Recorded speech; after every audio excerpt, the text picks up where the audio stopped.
নমস্কার বন্ধুরা, আপনাদের নিজস্ব channel yes you can do দিসে সুস্বাগতম। আজকে যে ভিডিওটি এনেছি সেই ভিডিওটি এমন একটা গুরুত্বপূর্ণ জব আপডেট যেটা রেলওয়ে ডিপার্টমেন্ট থেকে আপনাদের নোটিফিকেশানটা দিয়েছে। কি বিস্তারিত আমি জানাবো। বিস্তারিত জানার আগে আপনারা যদি চ্যানেলে প্রথম এসে থাকেন তাহলে চ্যানেলটিকে সাবস্ক্রাইব করে রাখুন, কারণ প্রতিদিন আমি কিন্তু জব আপডেট নিয়ে আসি। এছাড়া এক্সাম প্রিপারেশনের জন্য যে অ্যাপটিটিউড হয় সেই অ্যাপটিটিউডগুলো কিন্তু আমি রেগুলার নিয়ে আসি। তাহলে চ্যানেলটিকে সাবস্ক্রাইব করে রাখুন এবং লাইক বাটনটাকে প্রেস করতে ভুলবেন না। তো চলুন আমাদের কম্পিউটার স্ক্রিনে নিয়ে আসি আজকের যে জব আপডেটটা আছে তার বিস্তারিত কি জানার জন্য। দেখুন, dedicated freight corridor corporation of India limited, এখান থেকে কিন্তু এই জবটা নোটিফিকেশানটা দেওয়া হয়েছে। Government of India ministry of railways department থেকে কিন্তু এই জবটা অফার করা হচ্ছে। তো আমি প্রথমেই আপনাদের দেখিয়ে দিই এখানে কি কি ইম্পর্ট্যান্ট ডেটস আছে, তারপরে কিভাবে আপনারা অ্যাপ্লাই করবেন সেগুলো আমি বিস্তারিত আলোচনা করব। প্রথমেই দেখুন, opening date of online registration of application 18ই জানুয়ারি থেকে কিন্তু অ্যাপ্লিকেশান শুরু হয়েছে। ক্লোজিং ডেট হচ্ছে 16 ফেব্রুয়ারি। এখানে আপনারা চিন্তা করবেন 16 ফেব্রুয়ারির পরে আমি ভিডিওটা দিচ্ছি। অ্যাকচুয়ালি ক্লোজিং ডেটটা 16 ফেব্রুয়ারি না, এটা এক্সটেন্ড করা হয়েছে 23 ফেব্রুয়ারি পর্যন্ত এক্সটেন্ড করা হয়েছে। তারপর যদি কোনো রকম অ্যাপ্লিকেশান ফর্মে কোনো রকম আপনারা ভুল করে থাকেন তাহলে সেটা কারেকশন করার জন্য 23 ফেব্রুয়ারি থেকে 27 ফেব্রুয়ারি আপনাদের সময় থাকবে, তার মধ্যে আপনারা সেগুলো কারেক্ট করে ফেলতে পারেন। ফার্স্ট যে সিবিটি এক্সামটা হবে কম্পিউটার বেসড টেস্ট, আমি বলে দেবো কীভাবে কোন টেস্ট হবে, কি প্রসিডিওর, সেগুলো সবই আমি নেক্সট আলোচনা করব। ফার্স্ট যে স্টেজটা হবে সেটা এপ্রিল 2025-এ, এখনও ডেটটা কিন্তু ফাইনাল করেনি, অ্যাপ্রক্সিমেট একটা ডেট দেওয়া আছে, এপ্রিল 2025-এ হবে। সেকেন্ড কম্পিউটার বেসড যে এক্সামটা হবে সেটা হবে আগস্ট 2025-এ। এছাড়া ফিজিক্যাল এফিসিয়েন্সি টেস্ট হবে, সব কিন্তু পোস্টের জন্য হবে না, কয়েকটা পোস্টের জন্য বা একটা পোস্টের জন্যই এই ফিজিক্যাল এফিসিয়েন্সি টেস্ট হবে, যেটা অক্টোবর-নভেম্বর 2025-এ হবে। মানে প্রায় সারা বছর ধরেই এটার কিন্তু এক্সাম চলবে।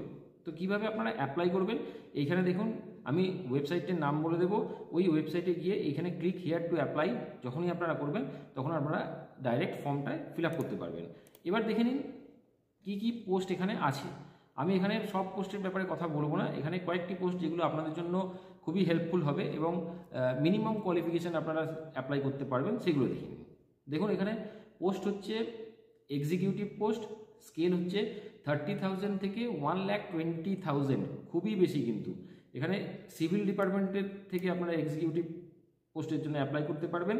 এখানে টোটাল 36 কিন্তু ভ্যাকেন্সি আছে, তার মধ্যে আনরিজার্ভ হচ্ছে 16, 5টা এসসি, 3টে এসটি, 9টা ওবিসি নন ক্রিমিলিয়ারের নিচে, আর ইডাব্লিউএস 3টি, পিডাব্লিউবিডি মানে ফিজিক্যালি হ্যান্ডিক্যাপ যারা তাদের জন্য 2টি এবং এক্স সার্ভিসম্যানদের জন্য 5টি। তো এখানে কি কি কোয়ালিফিকেশান চেয়েছে, টোটাল এখানে পোস্ট করে হচ্ছে 21।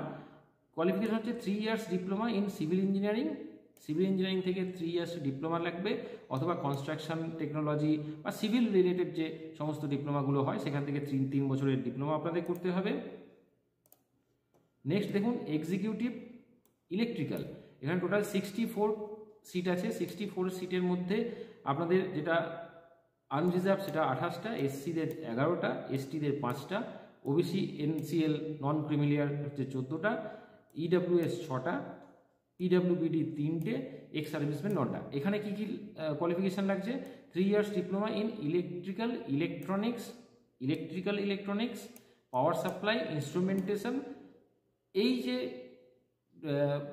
স্ট্রিমগুলো আছে সেই স্ট্রিমে যদি আপনাদের ডিপ্লোমা করা থাকে তাহলে আপনারা অ্যাপ্লাই করতে পারবেন, কিন্তু 60% মিনিমাম যেন আপনাদের মার্কস থাকে। নেক্সট দেখুন এক্সিকিউটিভ সিগন্যাল অ্যান্ড টেলিকমিউনিকেশান, এখানে টোটাল 75 সিট রয়েছে। এর জন্য কি কি কোয়ালিফিকেশান লাগবে, 3 ইয়ার্স ডিপ্লোমা লাগবে ইলেকট্রিক্যাল অ্যান্ড ইলেকট্রনিক্স অথবা electronics and communication, electronics and telecommunication, এই সমস্ত ডিপার্টমেন্ট থেকে, ইলেকট্রিক্যাল ডিপার্টমেন্ট, ইলেকট্রনিক্স ডিপার্টমেন্ট, এই সমস্ত ডিপার্টমেন্টগুলো থেকে কিন্তু আপনারা, যেখানে ইনফরমেশান টেকনোলজি থেকেও আপনারা করতে পারবেন, যদি ডিপ্লোমা থাকে তাহলে আপনারা অ্যাপ্লাই করতে পারবেন। পরের যে আপনাদের পোস্টটা আছে দেখুন 464টা, সব থেকে বেশি পোস্ট কিন্তু এখানে আছে। মাল্টিটাস্কিং স্টাফ, এখানে স্যালারি স্ট্রাকচার 16,000 থেকে 45,000, মানে এটা যদি আপনাদের ধরা যায় স্টার্টিং স্যালারি মোটামুটি 35-এর মতো কাছাকাছি আপনারা কিন্তু পাবেন। এখানে দেখুন এতগুলো সিট কিন্তু আনরিজার্ভ আছে 194, এখানে অ্যাপ্লাই করতে পারেন। এখানে কি এডুকেশনাল কোয়ালিফিকেশান বলেছে, matriculation plus minimum 1 year duration course completed apprentice ITI approved by NCBT, মানে আপনাদের মাধ্যমিক থাকতে হবে এবং মিনিমাম 1 বছরের ITI করা থাকতে হবে। যারা 2 বছরের ITI করেছেন তারাও অ্যাপ্লাই করতে পারবেন এবং মিনিমাম 60% মার্কস আপনাদের ITI থাকতে হবে। এরপর আপনারা যদি দেখেন এজ লিমিটটা কি দিয়েছে, যদি আমি এক্সিকিউটিভে দেখি এজ লিমিট হচ্ছে 18 থেকে 30, মাল্টিটাস্কিং স্টাফের এজ লিমিট হচ্ছে 18 থেকে 33। যদি আপনাদের SC ST OBC থেকে থাকে তাহলে কিন্তু আপনারা যে রিল্যাক্সেশনটা পাওয়া যায় সেন্ট্রাল গভর্নমেন্টের তরফ থেকে বা সেন্ট্রাল গভর্নমেন্টের নিয়ম অনুযায়ী যে রিল্যাক্সেশনটা হয় সেই রিল্যাক্সেশনটা কিন্তু এখানে আপনারা এজ লিমিটের ক্ষেত্রে পেয়ে যাবেন। তো এখানে এক্সামিনেশন ফিস কিন্তু যেটা মাল্টিটাস্কিং স্টাফ বা এক্সিকিউটিভের ক্ষেত্রে কিন্তু এখানে হচ্ছে 1000 রুপিস হচ্ছে এর এক্সামিনেশন ফিস, আর MTS এর ক্ষেত্রে এক্সামিনেশন ফিস হচ্ছে 500 রুপিস। কিন্তু এখানে খেয়াল রাখতে হবে যদি SC ST বা এক্স সার্ভিসম্যান বা ট্রান্সজেন্ডার ক্যাটাগরি হয় তাহলে কিন্তু এদের কোনো রকম ফিস লাগবে না। এক্ষেত্রে উইদাউট ফিস কিন্তু আপনারা অ্যাপ্লাই করতে পারবেন। তাহলে অ্যাপ্লাই করার জন্য আমি ওয়েবসাইটের নাম আপনাদের বলে দিচ্ছি, সেই ওয়েবসাইটে চলে যাবেন এবং গিয়ে আপনারা এইখান থেকে direct click here to apply করতে পারবেন। ঠিক আছে, আপনারা এখানে গুগলে সার্চ করতে পারবেন DFCCIL, ওখান থেকে কিন্তু আপনারা রিক্রুটমেন্ট নোটিশটা পেয়ে যাবেন, ওখানে গিয়ে আপনারা অ্যাপ্লাই করে দিতে পারবেন।